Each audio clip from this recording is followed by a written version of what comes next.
इस वक्त की बड़ी खबर का रुख करेंगे। आपको बता दें कि कर्नाटक के वज़ीर आला बसवराज बोम्मई ने अहम बयान देते हुए कहा है कि कर्नाटक में 29 अराकीन असेंबली वुज़रा बनाए जा सकते हैं। बोम्मई ने ये तमाम बातें कही। उन्होंने कहा कि कर्नाटक में कोई भी नायब वज़ीर आला नहीं होगा।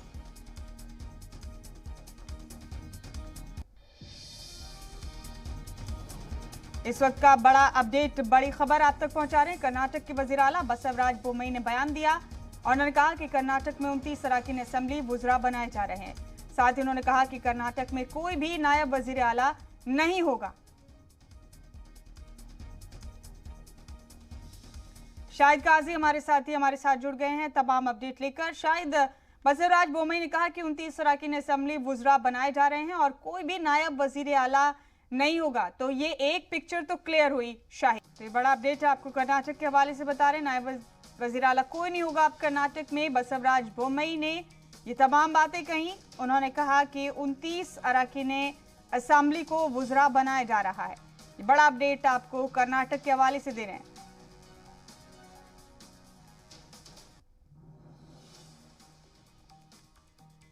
वज़ीर आला बसवराज बोम्मई ने कहा कि कर्नाटक में 29 अराकीन असेंबली को वुज़रा बनाया जा रहा है। उन्होंने ये भी कहा कि कर्नाटक में कोई नायब वज़ीर आला नहीं होगा। पहले ऐसी कयास आराइयाँ थी कि क्या कोई नायब वज़ीर आला भी होगा ताकि तमाम इक्वेशंस को साधा जा सके, लेकिन अब ये तस्वीर साफ है कि कोई नायब वज़ीर आला नहीं होगा कर्नाटक में। बड़ा अपडेट इस वक्त का आपको कर्नाटक के हवाले से दे रहे हैं।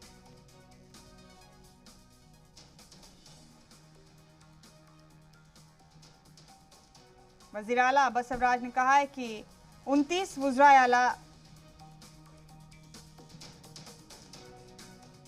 वजीर बनाए जाएंगे कर्नाटक में। साथ ही उन्होंने ये भी साफ कहा कि कोई नायब वज़ीर आला नहीं होगा। पहले खबर ये थी कि कयास आराइयां थी खूब जोर शोर से कि क्या डिप्टी सीएम भी बनाए जाएंगे कर्नाटक में, लेकिन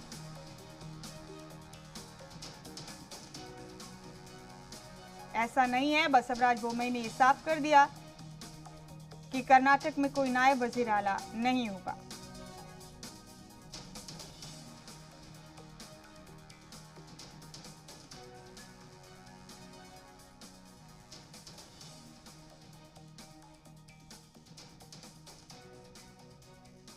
इस वक्त का बड़ा अपडेट आपको दे रहे हैं कर्नाटक के हवाले से।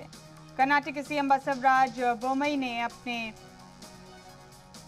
काबीना के बारे में बात करते हुए कहा कि कर्नाटक में 29 वुज़रा बनाए जाएंगे। 29 अराकीन असेंबली को वजीर का ओहदा दिया जाएगा।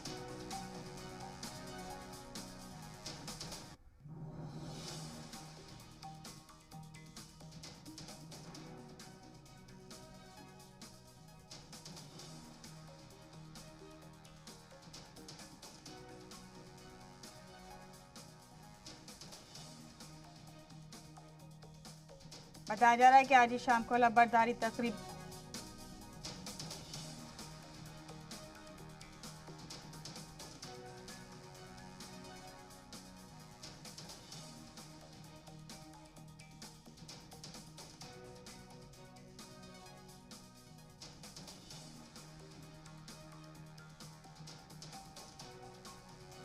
कर्नाटक के वज़ीर आला बसवराज बोम्मई ने ऐलान किया है कि उनकी काबीना में 29 अराकीन असेंबली को वजीर ओहदे का हलफ दिलाया जाएगा। साथ ही उन्होंने ये भी साफ कर दिया है कि कर्नाटक में कोई नायब वज़ीर आला नहीं होगा।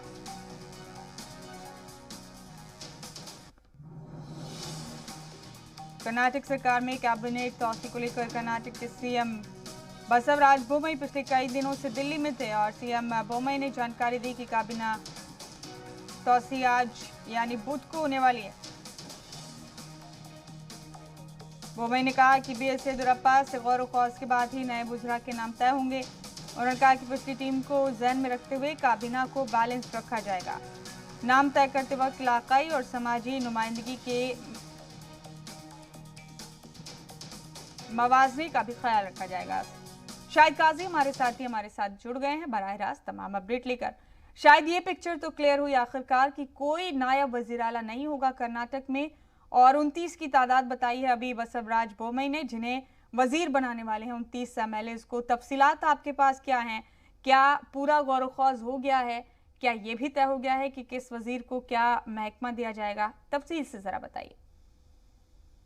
देखिए, अभी थोड़ी देर पहले विधानसभा में वजीर आला बोम्मई ने जो है बाकायदगी से ऐलान किया कि उनके यहाँ अभी इस वक्त उनके कैबिनेट में 29 लोगों को वजीर बनाया जाएगा, और उसमें 7 लोगों को वकलिया समाज से नुमाइंदगी दी गई है और 7 लोगों को ओबीसी से नुमाइंदगी दी गई है, और साथ ही साथ 3 एसटी और 1 एसटी भी शामिल किया गया है। लेकिन सबसे अहम बात यह है कि इस बार कोई डिप्टी सीएम नहीं रहेगा, जबकि पिछली हुकूमत में 3 डिप्टी सीएम थे। तवक्को की जा रही थी कि इस मरतबा 4 डिप्टी सीएम होंगे, लेकिन ऐसा बिल्कुल नजर नहीं आ रहा है, क्योंकि बाकायदा उन्होंने ऐलान किया है। लेकिन उन्होंने पोर्टफोलियो का ऐलान नहीं किया है, और ये भी ऐलान नहीं किया कि कौन सी किसे वजीर बनाया जा रहा है, क्योंकि उन्होंने कहा है कि ये लिस्ट जो है गवर्नर को भेज दिया गया है। जब तक गवर्नर से हमें अप्रूवल वापस नहीं आएगा, अप्रूवल नहीं मिलेगा, हम उसका ऐलान नहीं कर सकते।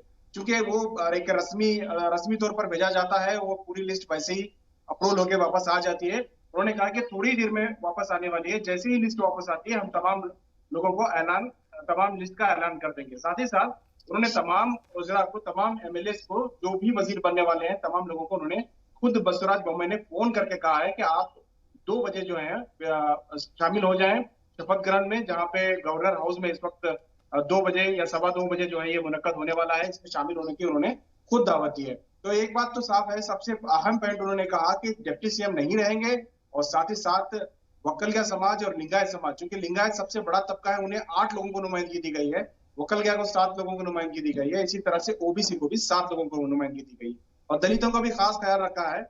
3 एससी और 1 एसटी, यानी कि 4 दलितों को दिया गया है। दलित, वकलिया और लिंगायत तीनों को बराबर का कहीं ना कहीं खुश करते हुए नजर आ रही है। लेकिन इसमें सबसे अहम बात यह लग रही है कि पहले जो अनाउंस किया गया था कि नए लोगों को मौका दिया जाएगा, पुराने लोगों को हटा दिया जाएगा, ऐसा बिल्कुल होता हुआ नजर नहीं आ रहा है। सोर्सेज के मुताबिक ये पता चल रहा है कि पुराने लोगों को मैक्सिमम लिया गया है, चाहे वो कांग्रेस या बीजेपी जेडीएस छोड़कर जो बीजेपी में शामिल हुए थे उन लोगों को भी मौका दिया गया है, और इससे पहले जो वजीर रहे हैं उन लोगों को भी ज्यादा मिकदार में मौका दिया गया है। और साथ ही साथ थोड़े से लेडीज और थोड़े नौजवानों को भी मौका देने की बात हो रही है। वो कुल मिला के वो 2-4 सीटों की ही बात है। बाकी जो कैबिनेट है वो पुरानी ही कैबिनेट नजर आ रही है सोर्सेज के मुताबिक। लेकिन जब लिस्ट बाहर आएगी के बाद ही कुछ कह सकते हैं कि इसका किस तरह से उन्होंने बांटा है। लेकिन उन्होंने, सीएम ने कहा कि नाम नहीं बता सकता जब तक लिस्ट अप्रूवल नहीं आती है, लेकिन उन्होंने कास्ट बता दिया, कितने नुमाइंदगी किसे दी है उन्होंने साफ साफ बताया है। अब थोड़ी देर बाद जो है ये ऐलान, लिस्ट बाहर आ जाएगी, उसके बाद पता चलेगा कि किस कम्युनिटी को कितना मिला है। साथ ही साथ एक खबर ये भी है कि जो लोग येदियुरप्पा के मुखालिफिन थे, चाहे वो अरविंद बेल्लद हो, चाहे वो बसवंत गौड़ा यत्नाड़ हो, जो लगातार येदियुरप्पा के खिलाफ बयानबाजी करते रहे, इस हुकूमत के खिलाफ बयानबाजी करते रहे, उसमें से चाहे वो योगेश्वर हो, इन तीनों लोगों का नाम लिस्ट में नहीं होने की खबर है। अब देखना होगा कि आने वाले दिनों में अगर इन लोगों को शामिल नहीं किया जाता है तो आने वाले दिनों में किस तरह से इनका रिएक्शन होगा। हालांकि बसवंत गौड़ा यत्नाड़ ने हाल ही में एक बयान दिया है कि अगर हमारे जिले को कैबिनेट में जगह नहीं मिलेगी, हमारे यहाँ नुमाइंदगी नहीं जाएगी, तो मैं खामोश रहने वाला नहीं। तो कहीं ना कहीं आने वाले दिनों में हमें और भी इख्तलाफात देखने को मिल सकते हैं अगर इन लोगों को शामिल नहीं किया गया। तो थोड़ी देर में ऐलान हो जाएगा कि किसे जो है वजारत मिली है, किसे शामिल किया गया और कौन ड्रॉप हुए हैं, ये थोड़ी देर बाद पता चलेगा। जी, तो शायद बताया जा रहा है कि आज ही हलफबरदारी तकरीब भी हो जाएगी नए वज़रा की। जी बिल्कुल, देखिए 2:15 का टाइम उन्होंने मुकर्रर किया है। ये इस बात का ऐलान खुद वजीर आला ने भी कहा है कि 2:15 का टाइम उन्होंने मांगा है गवर्नर से। थावरचंद गहलोत जो है अभी उन्होंने अप्रूवल के लिए पेपर्स उनके पास पहुंच चुके हैं सुबह में ही। लिस्ट और उनका रिक्वेस्ट दोनों भी अभी थोड़ी देर में गवर्नर साहब जो है वो हुकूमत को रिप्लाई करेंगे कि वो आई है स्वेरिंग के लिए।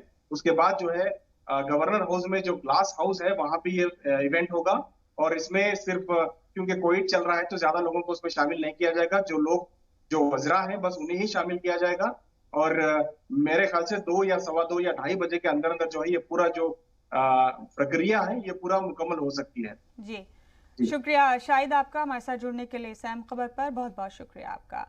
तो बसवराज बोमई ने अपनी नई काबीना का एक तरह से ऐलान किया है। आज ही हलफ बर्दारी तकरीब भी हो सकती है। इसी के साथ इस बुलेटिन में बस इतना ही। दीजिए इजाजत।